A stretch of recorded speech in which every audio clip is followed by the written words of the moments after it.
एक जंगल में एक चिड़िया रहती थी। वो चिड़िया बहुत प्यारी और अच्छी थी, लेकिन उसकी एक अजीब आदत थी। वो चिड़िया हर दिन जो भी देखती, सुनती या महसूस करती, उसके साथ जो भी होता, अच्छा या बुरा, उस अनुभव को एक पत्थर पर लिख देती और फिर उन पत्थरों को अपनी एक छोटी सी पोटली में रखकर उड़ जाती थी। ये चिड़िया की आदत बन गई थी और उसे इस काम में मजा आता था। वो सोचती थी कि अच्छी बातों को याद रखना अच्छी बात है, जो कि मेरी नज़र में भी अच्छी बात है। वो चिड़िया सोचती थी कि बुरी बातों को कहीं लिख लेना चाहिए, अपने दिल में नहीं रखना चाहिए।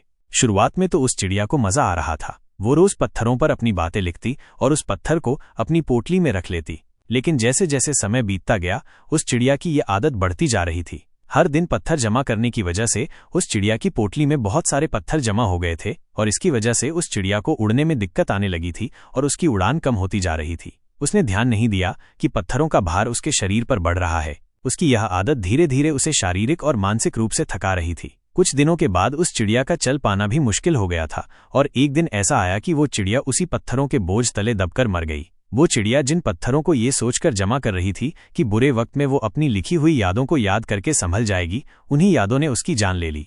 दोस्तों, इस छोटी सी कहानी से हमें ये सीख मिलती है कि चाहे याद अच्छी हो या बुरी, हमें उन दोनों को माजी में ही छोड़ देना चाहिए, माजी में ही भुला देना चाहिए, उसे अपने साथ लेकर नहीं चलना चाहिए। इस कहानी में तो चिड़िया की उस आदत को पत्थरों के जरिए हमें बताया गया है, लेकिन असल जिंदगी में कुछ लोगों की ये आदत होती है कि वो यादों को, उन बुरी बातों को, उन अच्छी बातों को अपने दिल या दिमाग में ही रखे रहते हैं और मौजूदा वक्त में जीने की बजाय माजी में ही जीते हैं। अगर हम उन चीज़ों को छोड़कर आगे नहीं बढ़ेंगे तो वो हमारे अंदर ही बोझ की तरह जमा होते रहेंगे और हमारी शांति और खुशियों को छीन लेंगे और हमें अंदर ही अंदर खा जाएंगे। तो जो हो गया है उसे वहीं छोड़ दो, चाहे अच्छा हो या बुरा, और मौजूदा वक्त में जीना शुरू करो, क्योंकि बीते कल को बदलना मुमकिन नहीं है, लेकिन हम अपने आज के सफ़र को बेहतर बना सकते हैं। नई चीज़ों को तजुर्बा करो, नए कदम बढ़ाओ और ज़िंदगी में कुछ बड़ा और अच्छा करो। तो अगर आप इस कहानी को और भी लोगों तक पहुंचाना चाहते हो तो इस वीडियो को लाइक करें और हमारे चैनल को सब्सक्राइब ज़रूर करें। मिलता हूं मैं अगली बार इसी तरह की कहानी के साथ। तो सब्र करो, शुक्र करो और ज़िंदगी में आगे बढ़ो।